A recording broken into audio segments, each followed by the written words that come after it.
Welcome to The Record Show, your virtual spin around the vinyl industry. Brought to you by Radio Wasteland Records. Yes, Midland has a record store. Here's your host, Jim Gleason.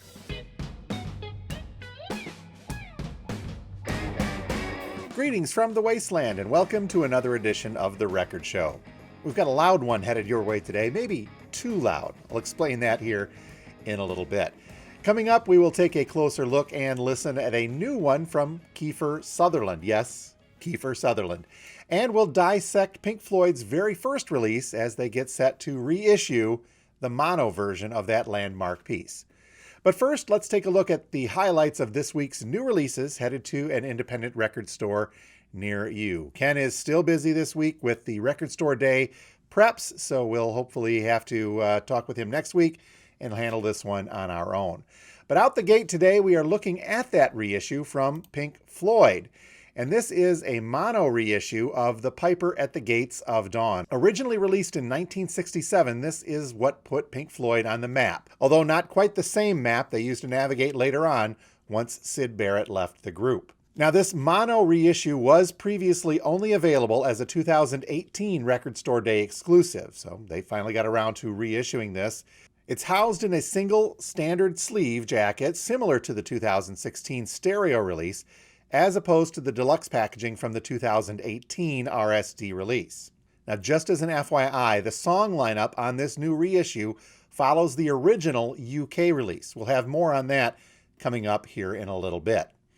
Also this week, we can look forward to some brand new stuff from the Verve Pipe, Michigan's own Verve Pipe. This album is called Threads, and according to our description, it is distinguished by its masterful writing and brilliant musical arrangements and performances.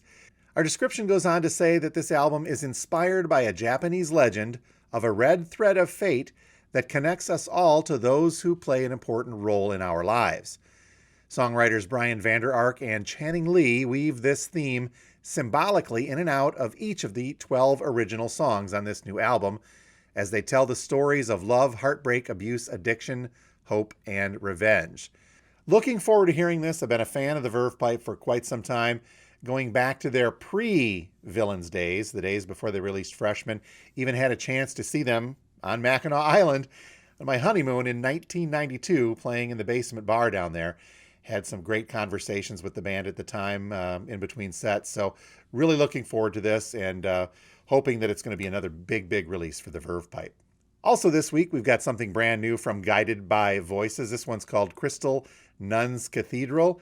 These guys are a machine, constantly, it seems, releasing albums. This is their 35th and quite possibly best album. That's according to our descriptions. So we'll look for this one here from Guided by Voices.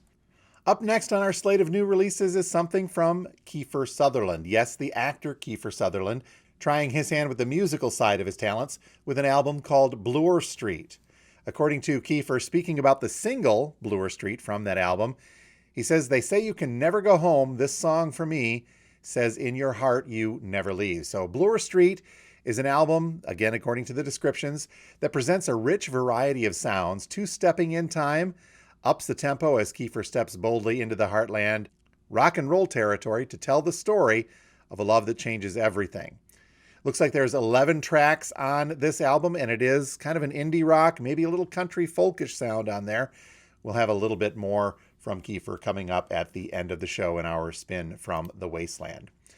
New stuff on the heavy metal front from Sabaton, and this one's called The War to End All Wars. It's coming on Pacific Blue vinyl from Nuclear Blast America Records. This is Sabaton's 10th album, and it continues their theme of looking at war through the lens of music. If you haven't had a chance to see any of their videos as well, check those out. They're very cinematic and well done as well. On the reissue front coming up this week, we've got something from the Beastie Boys, Agilo e Olio, and this is the 1995 EP that covers a lot of ground, spanning 8 tracks and coming in at just 11 minutes. Reminder, the Beastie Boys' earlier punk beginnings.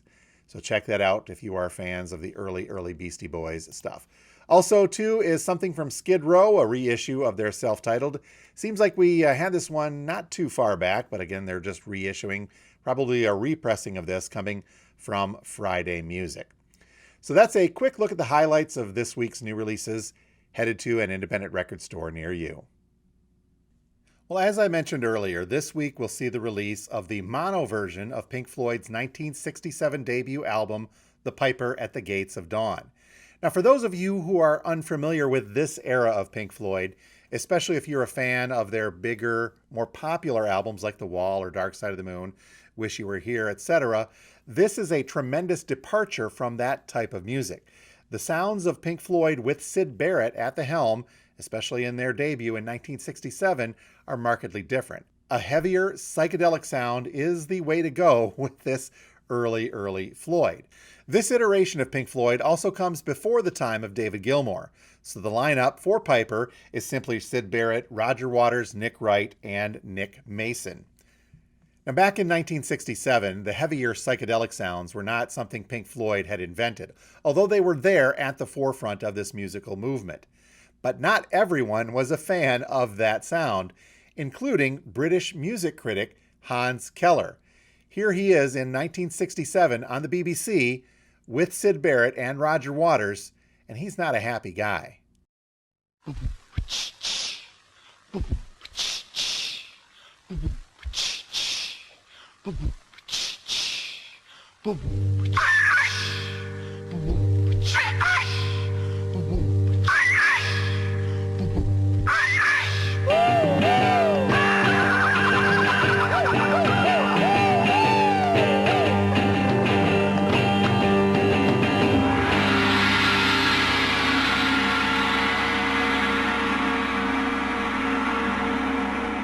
The Pink Floyd. You're going to hear them in a minute, and I don't want to prejudice you.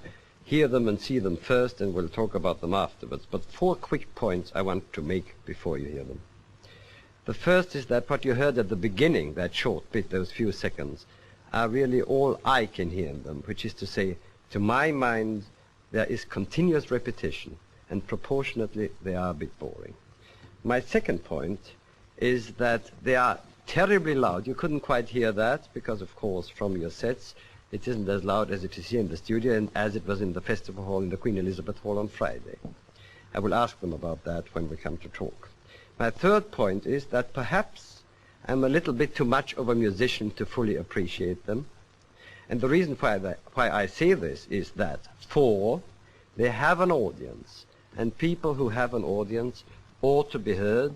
Perhaps it's my fault that I don't appreciate them.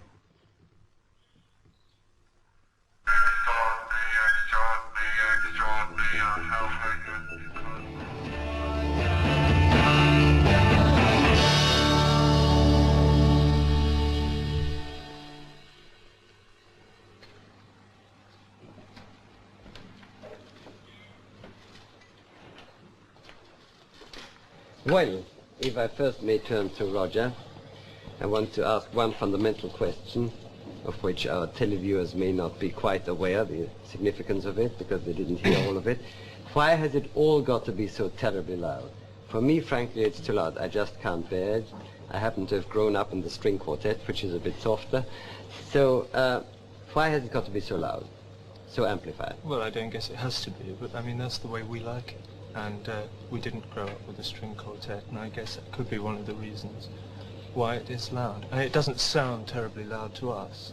Yes, actually, not everybody who hasn't grown up in a string quartet turns into a loud pop group, so your reason is not altogether convincing.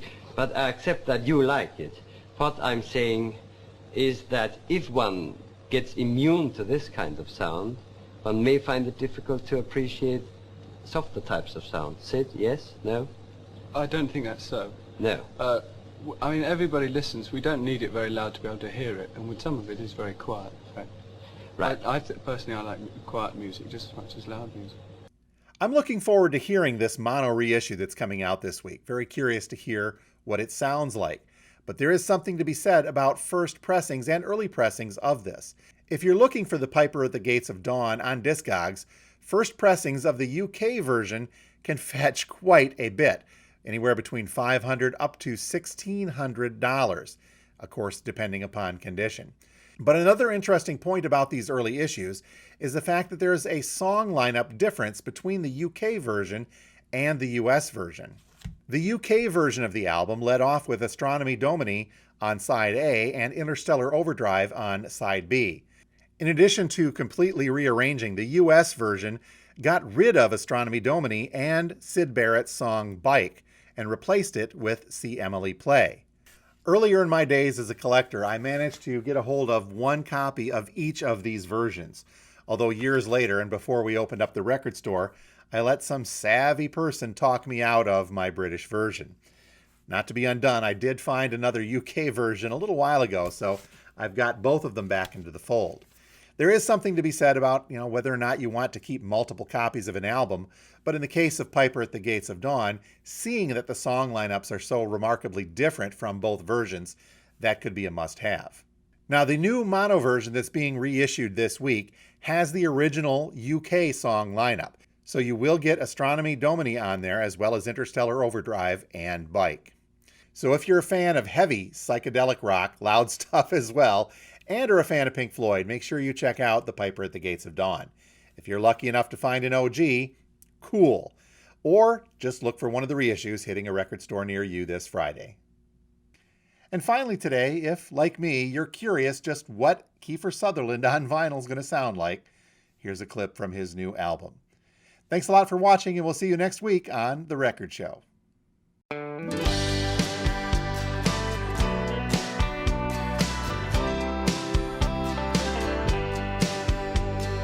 Walking down Bloor Street, I make the right on Young. This old town, and I've gone round for round, but this is where I'm from.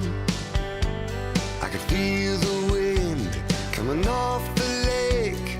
It cuts right to the bone. A crooked smile grows on my face, 'cause now I know I'm home. She whispers, baby, baby, walk slow. Baby, baby, don't go. Oh no. Ride round, baby, ride round like a record, baby, round, round, round, round, round. Thanks for watching The Record Show. If you haven't done so yet, please make sure to subscribe to the Radio Wasteland Records YouTube channel. And be sure to hit that notifications bell so you'll be alerted every time we upload new content.